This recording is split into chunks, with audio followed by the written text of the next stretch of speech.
जो थोड़ी गौशाला चलाते हैं या सो कॉल्ड गौशाला।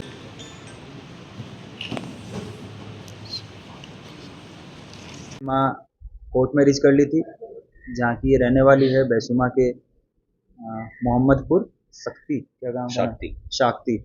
वहीं के एक पास में बगल में सदरपुर गांव है। तो वहाँ के एक लड़के से ये पिछले काफ़ी समय से प्रेम करती थी और उस लड़के से ये शादी करना चाहती थी। कोर्ट मैरिज इन्होंने जो है वो पिछले माह रजिस्टर कर फायर हुए थे, मतलब 2 गोलियां जो है उसकी शरीर में लगी। एक गोली पीछे बैक साइड में लगी, लेफ्ट साइड में, और दूसरी गोली सामने लेफ्ट हैंड साइड में जो है वो पसलियों के पास लगी थी। और पीएम रिपोर्ट में इस चीज़ की पुष्टि भी हुई है कि ये दोनों जो है वो 2 राउंड इसमें फायर हुए हैं। बाद में जो अभियुक्त मुकुल है, इसकी निशानदेही पे तमंचा भी बरामद किया गया और जो खोखा कारतूस थे वो भी बरामद किए गए हैं और एक जिंदा कारतूस ये इसके पास से बरामदगी है। जो स्विफ्ट डिजायर कार जिसमें इसका शव मिला था उसका भी बारीकी से परीक्षण किया गया, वहाँ से फिंगरप्रिंट्स उठाए गए हैं। उसमें और भी जो एविडेंस वहाँ जो मौके पे थे वो कलेक्ट किए गए हैं। उनको किसी ने कोई सूचना नहीं दी पुलिस को। पुलिस ने जब घर वालों से प्रारंभिक तौर पे जब पूछा तो घर में सिर्फ महिलाएं थी। उन लोगों से पूछा तो उन्होंने बताया कि हमारे घर में तो कोई बात हुई नहीं, मतलब कुछ नहीं हुआ। थाना क्षेत्र खतौली के गांव रसूलपुर केलोरा से पुलिस को पब्लिक के व्यक्ति के माध्यम से सूचना प्राप्त हुई कि गांव में भारतवीर जो व्यक्ति है इनके घर में इनकी भांजी रहती थी। इन परिवारीजनों के द्वारा इस जो हिमांशी है इसकी हत्या कर दी गई है और फिर इसके बाद में इसके शव को जो है वो ठिकाने लगाने के लिए ये लोग गाड़ी में डाल के इसको ले गए हैं। पुलिस इस सूचना पर तत्काल मौके पे पहुंची और मेरे द्वारा और बाकी अधिकारियों के द्वारा इसका निरीक्षण घटनास्थल किया गया। मौके पे जो कार मिली वो भारतवीर के घर से लगभग 200 मीटर दूर मिली थी।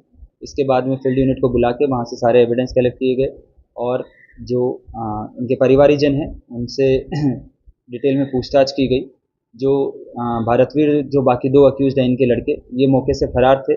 जो बाकी गांव में जानकारी की गई उसके मुताबिक ये निकल के आया कि इस जो मृतका है इसकी जो प्रेम विवाह करने को संबंध में और इनके जो संपत्ति है उनकी लगभग 30 बीघा के आसपास खेत था, उसमें से 22 बीघा बेचा गया था। उस पैसे को लेकर आपस में डिस्प्यूट था और इसी चीज़ का विरोध भारतवीर और उसके दोनों लड़के अंकुश और मुकुल करते थे। इस चीज़ से रंजिश मानते हुए इन्होंने एक राय होकर दिनांक 8 तारीख को सुबह इसका तमंचे से फायर करके इसकी हत्या कर दी है। पुलिस ने सारे एविडेंस मौके से कलेक्ट किए और फिर इसके बाद में अभियुक्तों की गिरफ्तारी के लिए टीम बनाई गई थी। आज पुलिस द्वारा 2 अभियुक्तों को गिरफ्तार किया गया है। इसमें भारतवीर जो इसका लड़की का मामा है और भारतवीर का लड़का मुकुल जो इसका ममेरा भाई है। इन दोनों अभियुक्तों को गिरफ्तार किया गया है। जो अभियुक्त मुकुल है इसके द्वारा मौके पे जो है वो 2 राउंड फायर किए गए थे जो मृतका को लगे। इसकी बात की पुष्टि पोस्टमार्टम रिपोर्ट में भी हुई है कि मृतका को 2 राउंड फायर लगे हैं। पुलिस ने इसकी निशानदेही से एक 315 बोर का तमंचा, 2 खोखे और एक जिंदा कारतूस बरामद किया है। इन दोनों अभियुक्तों को माननीय न्यायालय के समक्ष प्रस्तुत किया जाएगा। इसकी विवेचना प्रभारी निरीक्षक खतौली द्वारा की जा रही है। इसमें तमाम जो एविडेंस है, फिंगरप्रिंट्स, डीएनए परीक्षण और जो अन्य मौके से जो लिए गए एविडेंस है, इन सबका शीघ्र विधि विज्ञान प्रयोगशाला से परीक्षण कराया जाएगा और परीक्षण उपरांत चार्जशीट लगाकर इस मुकदमे को ऑपरेशन कन्विक्शन के तहत जल्द से जल्द सजा दिलाने की कार्रवाई इसमें की जाएगी। ये जानकारी हुई है कि भारतवीर पूर्व में गांव रसूलपुर केलोरा का प्रधान रह चुका है। बाकी अन्य जो जानकारी है इसके सामाजिक और राजनीतिक बैकग्राउंड के बारे में, उसके बारे में भी पुलिस डिटेल में जानकारी करेगी। अभी प्रारंभिक तौर पर इन व्यक्तियों को गिरफ्तार किया गया है और जो तीसरा अभियुक्त है अंकुश, ये अभी फिलहाल फरार है। उसकी गिरफ्तारी के लिए भी टीम लगाई गई है। जल्द इसकी भी गिरफ्तारी की जाएगी।